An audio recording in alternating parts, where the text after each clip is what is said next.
വിശാൽ നായകനായി വിശാൽ തന്നെ തിരക്കഥയും സംവിധാനവും നിർവഹിച്ച മകുതം എന്ന തമിഴ് ചിത്രത്തിന്റെ 2 ദിവസത്തെ world wide box office collection report ഇപ്പോൾ പുറത്തു വന്നിരിക്കുകയാണ്. ചിത്രം 2 ദിവസം കൊണ്ട് വേൾഡ് വൈഡ് 1,60,00,000 രൂപയാണ് കളക്ട് ചെയ്തിരിക്കുന്നത്.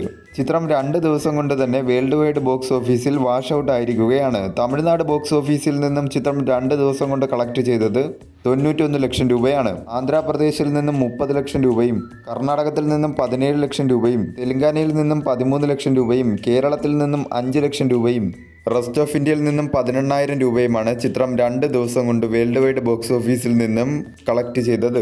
എല്ലാ മേഖലയിൽ നിന്നും ചിത്രത്തിനൊരു നെഗറ്റീവായിട്ടുള്ള റെസ്പോൺസ് ആണ് നേടിയെടുക്കാൻ സാധിച്ചത്. ലാംഗ്വേജ് വൈസ് ചിത്രം 2 ദിവസം കൊണ്ട് നേടിയത് തമിഴ് ലാംഗ്വേജ് 1,11,00,000 രൂപയും തെലുങ്കു ലാംഗ്വേജ് ഡബ്ബഡ് വെർഷൻ 46 ലക്ഷം രൂപയുമാണ് ചിത്രം ലാംഗ്വേജ് വൈസ് ടോട്ടൽ ഡൊമസ്റ്റിക്കിൽ നിന്നും 2 ദിവസം കൊണ്ട് നേടിയത്. വിശാലിന്റെ പരാജയ ചിത്രങ്ങളുടെ കൂട്ടത്തിലേക്ക് മകുതം എന്ന ചിത്രവും എത്തിയിരിക്കുകയാണ്.